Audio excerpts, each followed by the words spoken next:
Hey guys, how's it going? This is BillyEatWorld again, and today we're going to look at one of my favourite LMGs in Battlefield 4, the MG4.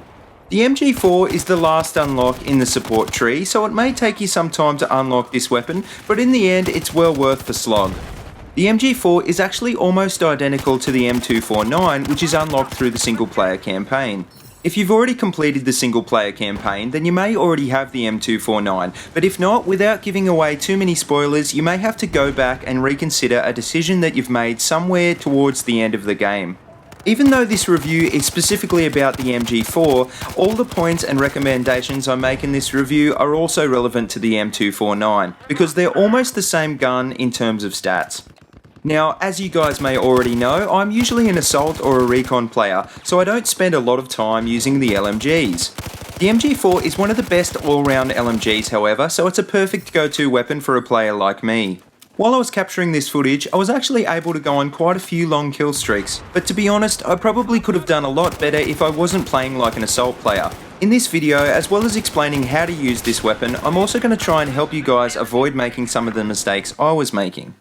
To begin with, the MG4's damage model is very close to the standard assault rifle damage model, dealing 25 damage out to 8 meters and then dropping off to 18 damage at 65 meters.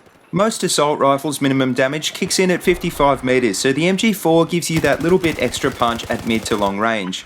The weapon has a higher than average rate of fire of 800 RPM, which may not outshoot guns like the FAMAS and the MTAR, but it'll go toe to toe with the majority of automatic weapons in game.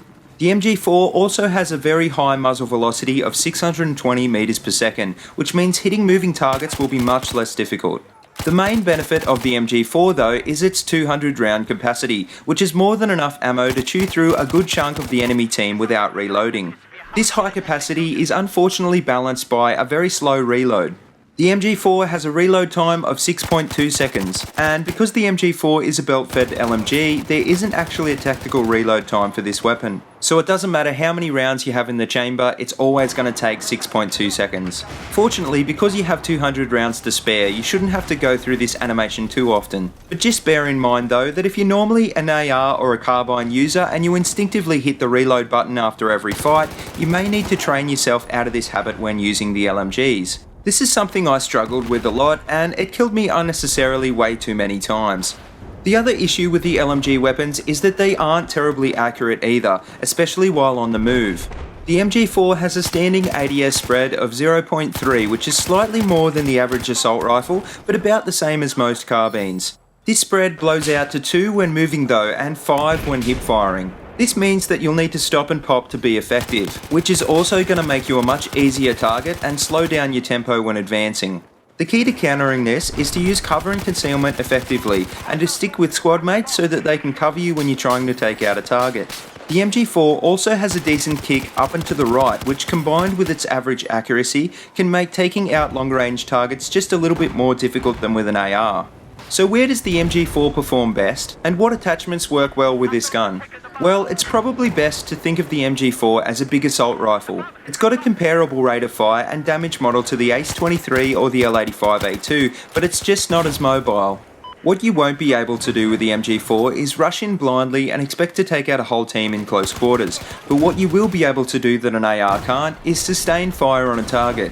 This will kick in the suppression mechanic and make enemies much less accurate, which at mid-range can often be the deciding factor in a gunfight.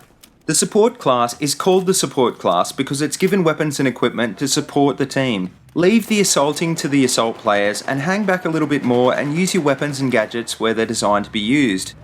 I like to run this weapon with a one-time sight like the HD33 and a magnifier. The magnifier isn't really essential and can be swapped for a tac light if you like, but it will give you that little bit extra magnification for taking out targets at longer range. I had success running a few different combinations of grip and barrel attachments. The muzzle brake with stubby grip combo works just as well in this gun as it would on any AR or carbine, by compensating for the upwards recoil without affecting the accuracy spread too drastically.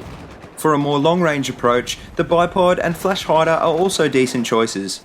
Battlefield 4 isn't the sort of game where you can survive for very long when you're prone and using a bipod, but for those occasions when you've got the jump on multiple enemies, or if you're trying to take out a long range target, it can help you to do a lot of damage very quickly. The flash hider is also particularly effective on large open maps, as it'll hide the substantial muzzle flash from an LMG without adding any penalties. I've also seen guys run this weapon effectively with a suppressor. Even though it'll nerf the high muzzle velocity of the gun, if you can successfully flank a team with a suppressed MG4 on a map like Operation Locker or Operation Metro, I guarantee those 200 rounds and its high rate of fire will come in very handy. The only attachments I wouldn't recommend for this weapon are the laser sight and the heavy barrel. Even with the laser sight, the hipfire spread of the MG4 is just still too high to be effective at all but point blank range, and the heavy barrel will just add to an already decent vertical kick. Regardless of whatever setup you do decide to run with the MG4 though, don't forget your gun's weaknesses. Make sure to use cover and concealment, burst fire at mid to long range, hold your reload until you're safe, and support your team rather than rushing objectives. If you remember these points, you'll find the MG4 can be one of the best weapons in the game, and I'm sure you'll be getting some 10 plus kill streaks very soon. If you haven't already unlocked the MG4 though, check out the M249. It's a lot easier to get your hands on, and it's pretty much the same weapon anyway. So anyway guys, thanks again. If you like what you see, please like, comment and subscribe. And do me a favour and check out all my other Battlefield 4 videos. There's a link to them all in a playlist in the description below.